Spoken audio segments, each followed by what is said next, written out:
Bonjour tout le monde, aujourd'hui on va avoir un cours sur le syndrome néphrotique. Alors on va suivre le plan suivant, on va commencer par une introduction avec un petit rappel sur les principales notions concernant l'anatomie et la physiopathologie, plutôt la physiologie de la filtration glomérulaire. Ensuite on passera pour voir la définition du syndrome néphrotique ainsi que sa physiopathe. On va voir les principales manifestations cliniques avec leurs complications, que ce soit aiguës ou bien chroniques, le diagnostic positif, les principales étiologies du syndrome néphrotique, quel est le principal ou les principaux diagnostics différentiels, le traitement, et enfin on va finir par une conduite à tenir proprement dite devant un syndrome néphrotique. Alors, tout le monde sait que la protéinurie physiologique est de l'ordre de 100 à 150 mg par 24 heures. Donc, la paroi du capillaire glomérulaire joue un véritable rôle de filtre qui s'oppose au passage des molécules dont le poids moléculaire dépasse les 68-69 kDa, ce qui correspond au poids moléculaire de l'albumine. Le peu qui passe, c'est-à-dire qui est inférieur à 68-69 kDa, est réabsorbé par le tube proximal. Donc il s'agit généralement des protéines de faible poids moléculaire. Donc, en gros, les protéines qui passent ce filtre sont essentiellement des protéines de bas poids moléculaire, qui proviennent dans 60% des cas de la filtration glomérulaire. Il s'agit essentiellement de bêta-2 microglobulines, de lysozyme et de chaînes légères, que ce soit kappa lambda, à l'état normal, je précise. Et le reste, c'est-à-dire les 40%, provient de la sécrétion tubulaire, telle que l'uromoduline, ce qu'on appelle la protéine de Tamm-Horsfall, qui joue un rôle essentiel dans la protection contre l'agrégation et la formation d'agrégats à l'intérieur de la lumière tubulaire, et les protéines du l'urothélium des voies urinaires.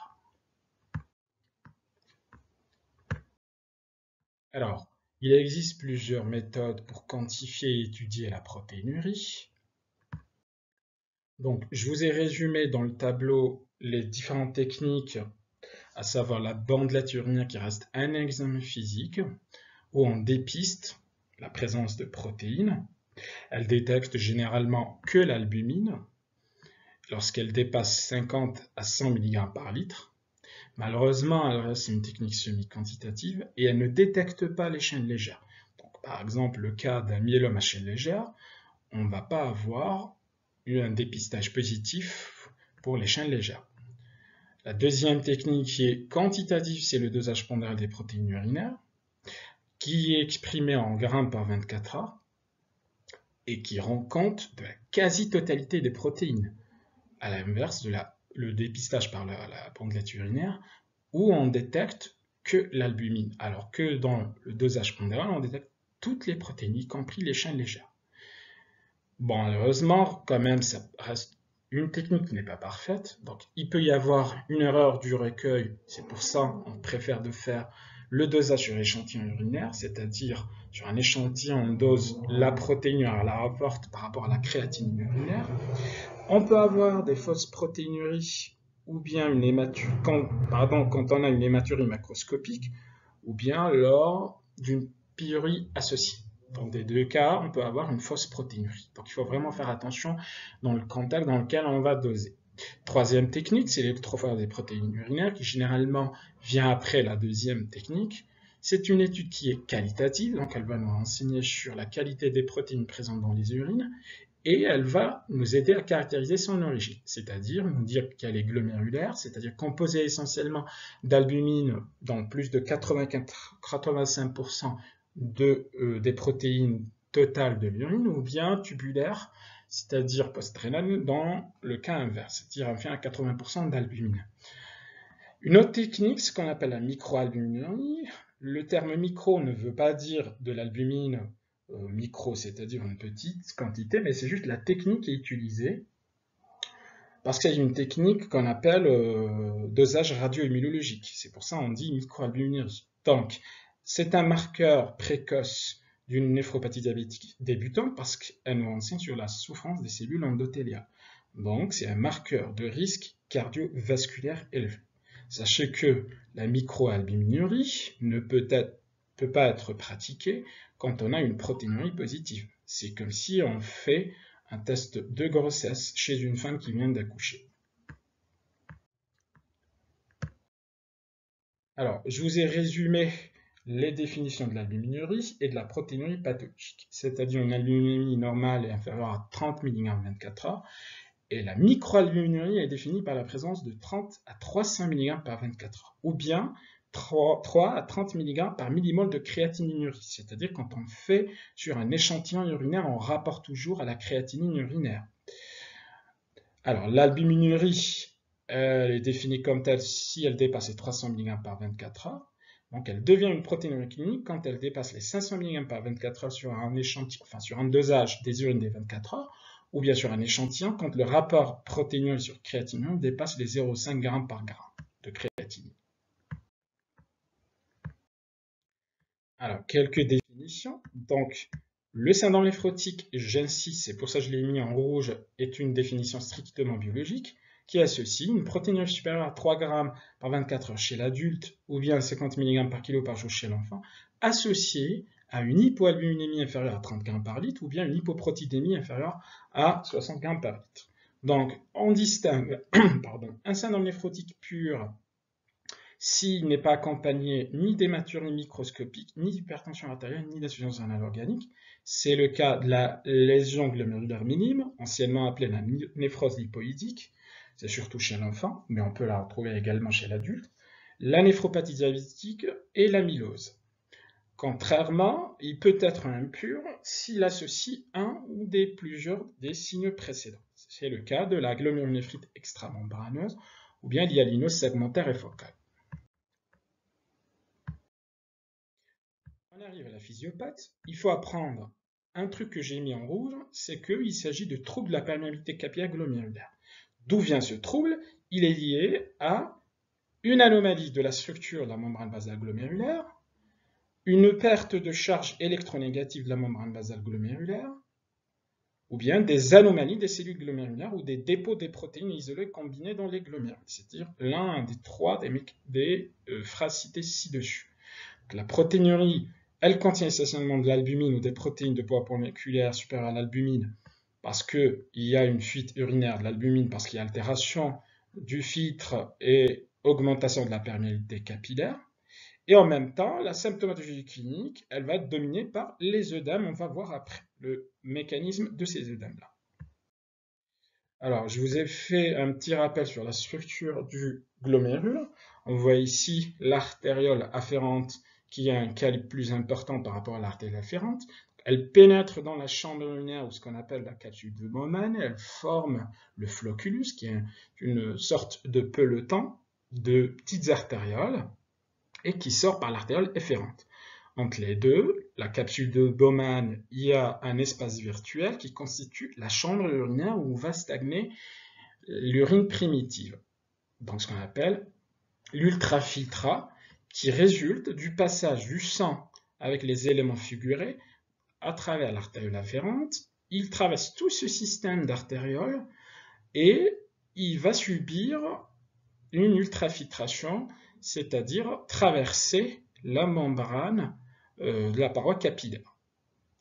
Donc, si on regarde de près, comment elle est constituée cette barrière, parce qu'on a dit la paroi capillaire est un vrai filtre, donc elle est constituée de trois parties.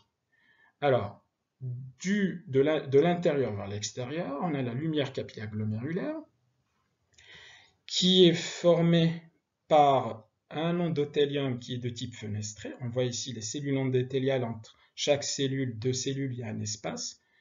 C'est un pore, ce qu'on appelle un endothélium de type fenestré. Ensuite, on a la membrane basale glomérulaire. Ensuite, on a les pédicelles, c'est les prolongements cytoplasmiques des podocytes qui sont au contact de la membrane basale glomérulaire via leur pédicelle, leur prolongement, sur le versant externe de cette membrane basale glomérulaire. C'est-à-dire, si on revient sur le schéma précédent, ici, on a la chambre urinaire, la capsule de Bowman, et vous voyez sur le versant externe de la membrane basale, il y a des cellules géantes avec un noyau là qu'on appelle les podocytes. Elles envoient leur prolongement et elles, via les pédicelles, et elles sont accrochées sur le versant externe de la membrane basale glomérulaire. Donc, les éléments figurés du sang ne vont pas passer, puisque je vous ai dit que c'est un vrai filtre qui ne laisse pas passer les substances qui ont un poids moléculaire supérieur à 68-69 kDa. Donc, tout ce qui est inférieur, il passe à travers ce filtre en passant par 3 structures. Là, l'endothélium de type fenestré, la membrane basale glomérulaire et enfin les pédicelles. Donc c'est en fait une vraie structure qui s'oppose aux substances qui ont un poids moléculaire élevé. Donc c'est une barrière de poids. Elle ne laisse pas passer les molécules dans le poids moléculaire supérieur à 69 kDa, y compris l'albumine. Je dis bien à l'état normal. Et une barrière de charge, puisqu'elle est à l'état normal chargée négativement. C'est-à-dire tout ce qui est chargé négatif, comme l'albumine et les protéines, ils sont automatiquement répulsés. Ils ne vont pas passer la paroi capillaire. Donc, c'est une sélection de charge et de poids. Donc, si on regarde encore plus près, les pédicelles avec leur prolongement qui vont se fixer sur la membrane basale, c'est des vraies structures avec ce qu'on appelle un cytosquelette et des protéines de jonction. Plusieurs types de protéines ont été identifiés. Les plus importants, c'est l'apodocine et la néphrine, dont l'altération entraîne un syndrome néphrotique idiopathique. Pourquoi? Parce qu'il y a plus de protéines qui assurent cette architecture qui est bien organisée et structurée. Donc, les pédicelles vont fusionner et on aura une altération de la structure de cette barrière, donc le passage de l'albumine. C'est le cas, par exemple, des syndromes néphrotiques idiopathiques rencontrés dans les lésions glomérulaires minimes, ou bien il y a certaines formes d'hyalinose segmentaire focale.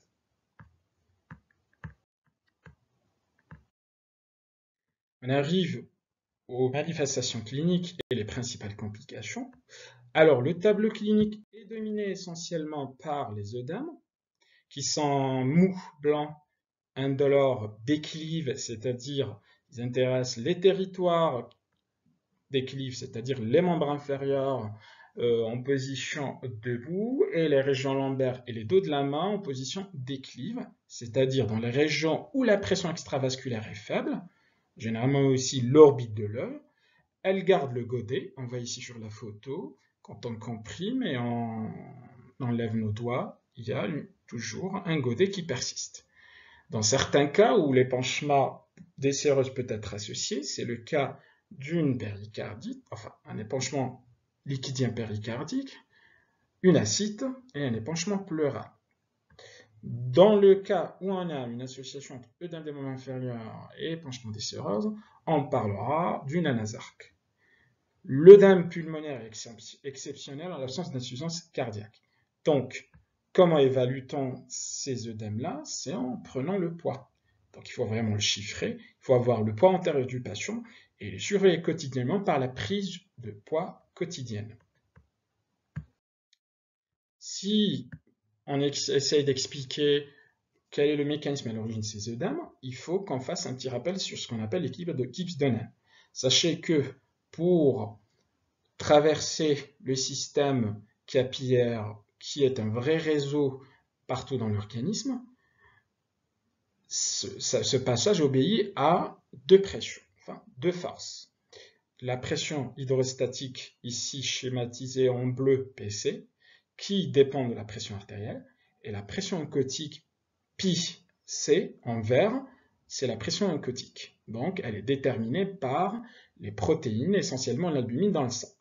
La résultante de ces deux pressions lors du passage du plasma à travers un capillaire entraîne une réabsorption de l'eau et du sodium qui passe en petite quantité dans un secteur virtuel qui est l'interstitium.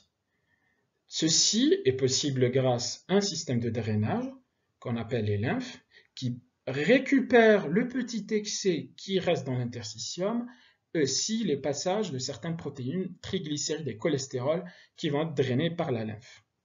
Ça, c'est à l'état normal. Lors d'un syndrome néphrotique, la fuite urinaire de protéines entraîne une baisse de la pression oncotique parce qu'il y a une hypoalbuminémie et une hypoprotitémie. Donc la résultante de ces deux pressions lors du passage du plasma va être négative. Donc il va y avoir une fuite d'eau et de sodium dans le secteur interstitiel qui est un secteur négatif et virtuel, entraînant cliniquement l'apparition des œdèmes. Les principales complications aiguës, c'est l'insuffisance rénale aiguë, qui peut avoir trois mécanismes possibles. Une, c'est une insuffisance rénale fonctionnelle qui est généralement discrète et banale à la phase initiale d'un tout syndrome néphrotique. Alors, parce qu'il y a une hypovolémie relative, vu la baisse de la pression oncotique, je vous ai dit qu'il va avoir des œdèmes suite à la fuite d'eau et de sodium dans le secteur interstitiel. Parfois, un troisième secteur, c'est le cas d'une acide, un épanchement péricardique, ce que vous voulez. Une hypoperfusion rénale qui va simuler une IRA fonctionnelle. Donc, il y aura une activation du système rénine-angiotensin-aldostérone et une réabsorption du sodium. C'est pour ça la natriurèse, elle est faible dans ce cas. Si cette IRA fonctionnelle, elle se prolonge, ou bien l'hypovolémie relative est vraiment sévère, une nécrose cellulaire aiguë peut s'installer. Dans ce cas, c'est une insuffisance rénale aiguë organique. Vous avez déjà vu ça dans le cours de l'insuffisance rénale aiguë. La troisième possibilité, le troisième mécanisme, c'est quand il y a une thrombose unilatérale des veines rénales. Parce que vraiment, ça se voit dans les syndromes néphrotiques profonds, généralement secondaires à la glomérulonéphrite extramembraneuse qui donne un syndrome néphrotique très profond avec une albuminie inférieure à 20. Et d'ailleurs, la thrombose des veines rénales, c'est un mode révélateur fréquent de cette pathologie. Donc, toute thrombose des veines rénales entraîne une manifestation clinique faite de douleur abdominale, une hématurie, avec une insuffisance rénale. Quand la thrombose, elle est unilatérale, mais surtout quand elle est bilatérale, avec une augmentation congestive de la taille des reins. Retenez ça, les trois mécanismes de l'IARA au cours d'un syndrome néphrotique, soit une hypovolémique relative, donc c'est une IARA fonctionnelle qui attend, elle prolonge, elle donne une nécrose cellulaire aiguë, et suite à une thrombose de la veine rénale. La deuxième complication, c'est les thromboses vasculaires, secondaires à des anomalies de la coagulation. Parce qu'au fait, la perte urinaire de certains facteurs de coagulation qui est associée au syndrome néphrotique entraîne une augmentation compensatrice par synthèse hépatique des protéines de la coagulation. À cela s'ajoute une fuite urinaire d'un anticoagulant naturel qui est appelé l'antithrombine 3. Donc, la résultante, c'est une tendance aux thromboses par hypercoagulabilité sanguine. Donc, ces thromboses s'observent plus fréquemment chez l'adulte que chez l'enfant. Elles concernent tous les territoires, mais surtout les territoires veineux artériels.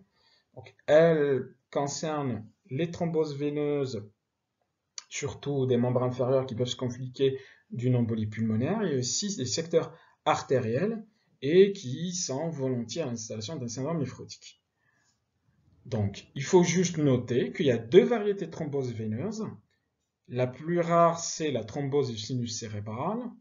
Et une autre dont on a déjà parlé, c'est la thrombose d'une ou des deux veines rénales qui se manifeste par une insuffisance rénale, douleur abdominale, hématurie macroscopique et une augmentation de la taille des reins sur l'échographie. La troisième complication, c'est les complications infectieuses. Parce qu'au cours du syndrome néphrotique, il y a une baisse des défenses immunitaires avec une modification de l'immunité cellulaire. À cela s'ajoute la réduction du taux des IgG et des IgA parce qu'il y a une fuite urinaire. Donc, le tout entraîne une majoration du risque infectieux et surtout les bactéries encapsulées. C'est le cas du pneumocoque, l'hémophilus et Klebsiella. Donc, les manifestations cliniques de ces infections sont cutanées, c'est le cas des cellulites. Les érosions cutanées, surtout quand le syndrome œdémateux est très important, qui peut être soit spontané ou bien sur le point de pension veineuse, essentiellement les portes d'entrée usuelles, et aussi une péritonite primitive. qui concerne surtout l'enfant qui est très néphrotique et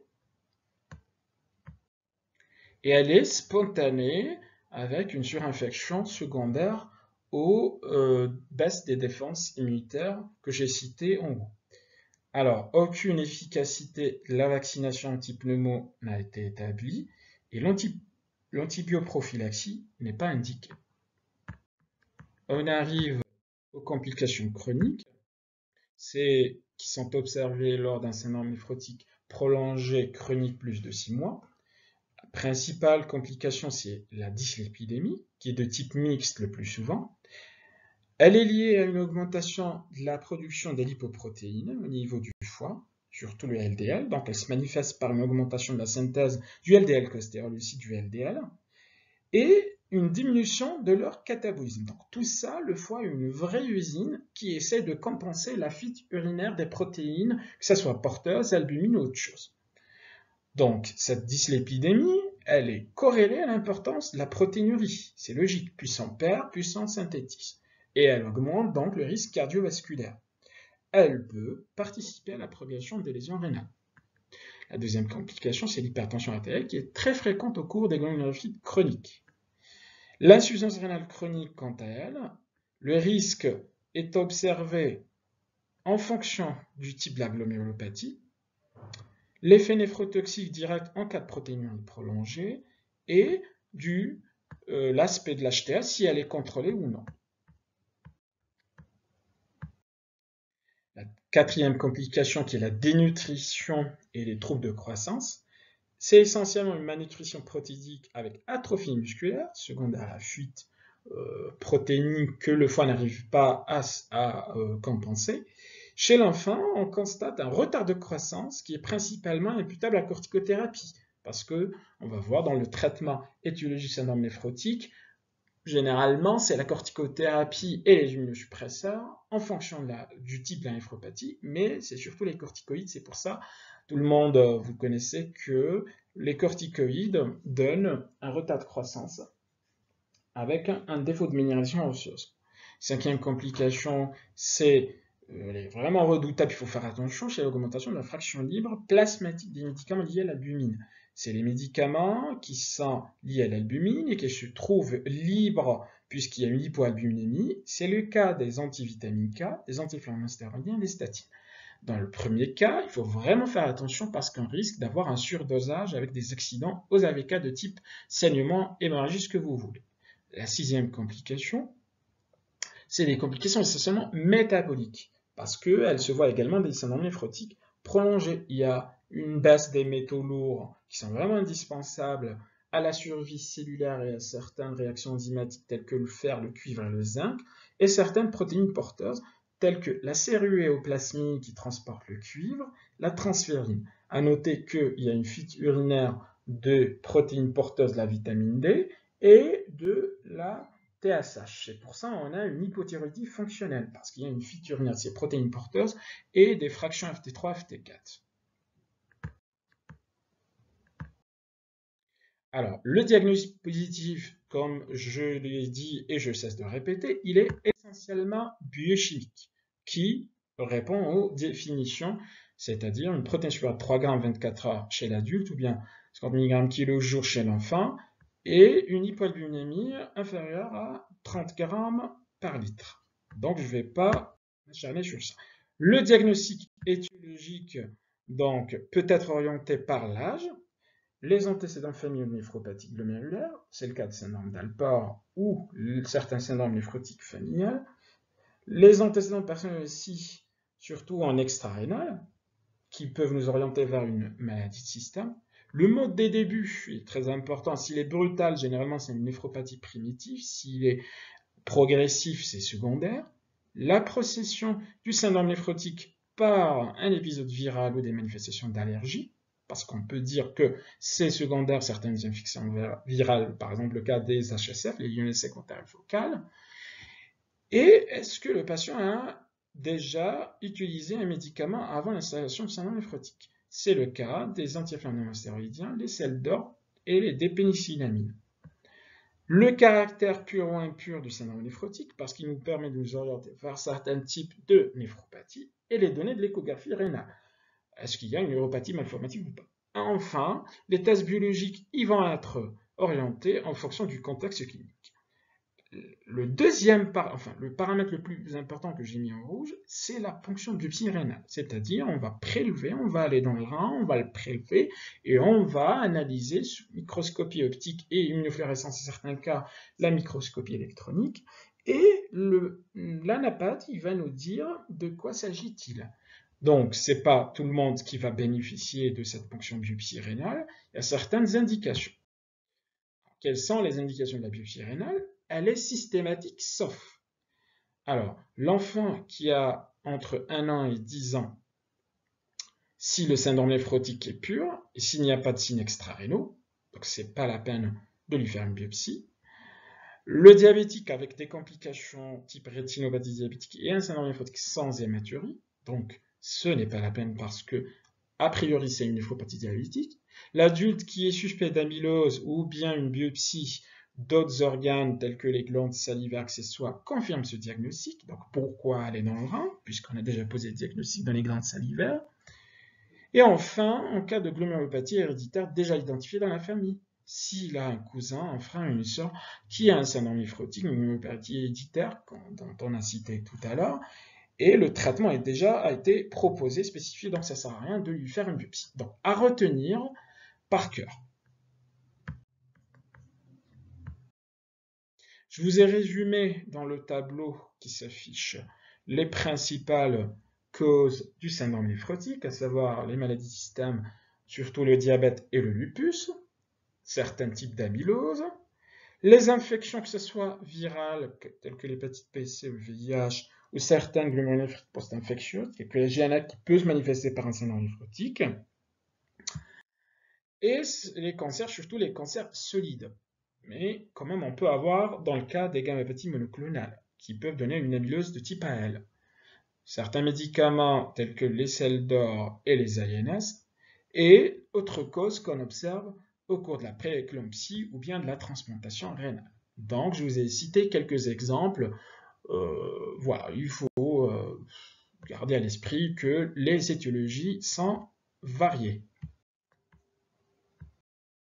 On arrive au diagnostic différentiel. Donc, quel est le principal diagnostic à éliminer? Donc, devant un œdème généralisé, il faut éliminer les autres causes des œdèmes, c'est-à-dire la cirrhose, hépatique bien sûr, une insuffisance cardiaque, quand j'y suis surtout insuffisance cardiaque droite qui se manifeste par un œdème des membres inférieurs avec une hépatomégalie, une turgescence des veines jugulaires avec un reflux hépatogégulaire. La péricardite constrictive aussi peut donner des œdèmes et qui peuvent imiter un syndrome néphrotique. Mais en gros, on reste clinicien et on s'oriente par le dosage de la protéinurie qui répond aux critères dont on a cité tout à l'heure. Éliminer les autres causes des hypoprotidémies, la malabsorption et la dénutrition, qui entraîne une hypoprotidémie, hypoalbuminémie, avec apparition des œdèmes, selon le même mécanisme que j'ai cité tout à l'heure. On arrive au traitement, donc il comporte 2 volets, un traitement symptomatique et un étiologique. Donc on va traiter les symptômes du syndrome néphrotique et on essaye de prévenir les complications, que ce soit à court, à moyen ou à long terme. Donc, le premier traitement, c'est le syndrome œdémateux. Donc, on commence par des mesures génétiques avec un régime en garde normal en protéines, parce que ça sert à rien de priver votre patient, au contraire, il va être dénutri. Donc, on garde un apport de 1 g à 1,5 g kg jour de protéines. Pour le syndrome œdémateux, on essaye de faire une restriction sodée, proposer aux patients de se reposer transitoirement au lit, parce que si le repos va être prolongé, il risque, dans le contexte de la tendance à l'hypercoagulabilité, d'avoir une redoutable complication qui est la thrombose veineuse, surtout des membres inférieurs. Donc, dans ce contexte, on essaie de prévenir par des anticoagulants tels que les antivitamines K si l'hypoalbuminémie est profonde, c'est-à-dire inférieure à g par litre. et bien sûr qu'elle est durable, puisque c'est une complication qui se voit dans le temps. Donc si la complication est déjà apparue et on a une thrombose veineuse profonde, on les traite curativement en fonction de la fonction rénale, si elle est parient ou pas. C'est-à-dire soit des épargnes non fractionnées, en cas d'insuffisance rénale inférieure dont la carence inférieure à 30 qui déconseille l'utilisation des héparines de bas poids moléculaire ou bien les héparines de bas poids moléculaire si la fonction rénale le permet. Ensuite, le traitement de l'hyperlipidémie, c'est-à-dire des statines, puisqu'on a vu le mécanisme de l'hyperlipidémie, qui se voit dans les syndromes néphrotiques prolongés, généralement plus de 6 mois, et qui résiste au traitement spécifique. Donc, dans ce cas, il vaut mieux mettre une statine. On essaie aussi de contrôler l'hypertension artérielle si elle existe, pas un bloqueur de système rénine-angiotensine de préférence, parce qu'en même temps, il va agir sur la tension, il va la baisser, en même temps, il va néphroprotéger notre rein, puisque toute fuite urinaire de protéines va exposer le rein ultérieurement à des situations de fibrose. Plus on filtre de protéines, plus il y a le risque de fibroser les reins. Donc, comme cible, il faut avoir une tension artérielle inférieure à 13,8 mm de mercure. Et enfin, déjà, je ne répète pas, c'est le traitement néphroprotecteur qui est non spécifique et que vous pouvez vous référer sur le cours de l'insuffisance rénale chronique. Le deuxième volet, c'est le traitement étiologique qui fait appel aux corticoïdes avec ou sans immunosuppresseur en fonction de l'étiologie et qui va être instauré en fonction de l'orientation diagnostique étiologique. Donc, quelle est la conduite à tenir proprement dite devant un syndrome néphrotique? La première chose, c'est étudier les modalités d'installation et l'ancienneté des œdèmes. Est-ce que c'est un début progressif, quelques semaines, ou bien un début brutal, quelques jours? Donc, s'il est progressif, ça nous oriente essentiellement vers une néphropathie secondaire. S'il est brutal, c'est une néphropathie primitive. La deuxième des choses à faire, c'est rechercher un facteur déclencheur. Donc, il faut rester toujours clinicien. Est-ce que le patient a pris certains médicaments tels que les INS? Est-ce qu'il a eu récemment une vaccination ou il était victime d'une piqûre d'insecte? Ou bien il a eu un syndrome infectieux récent? Troisième étape, c'est rechercher les signes extrarénaux, parce que ça nous permet de nous orienter vers une telle ou telle maladie. Par exemple, le lupus érythémateux disséminé, qui se manifeste avec des arthralgies, des polycéries, des lésions cutanées, etc. Donc, toute maladie système, c'est très important de rechercher les symptômes en extrarénal. Enfin, on établit le caractère, est-ce qu'il est pur ou impur en fonction des éléments qu'on dispose. Alors, ce qu'il faut retenir, je vous ai fait une fiche info pour résumer la définition du syndrome néphrotique, les complications, que ce soit aiguës ou chroniques, ainsi que leur traitement. Et enfin, quelle est la conduite à tenir pour chaque complication. Voilà. Donc, j'espère que tout était clair. Et n'hésitez pas à me poser des questions. Je vous ai laissé mon mail sur le cours d'insuffisance rénale chronique et je suis prêt à répondre à toutes vos questions. Voilà. Merci de votre attention. Au revoir.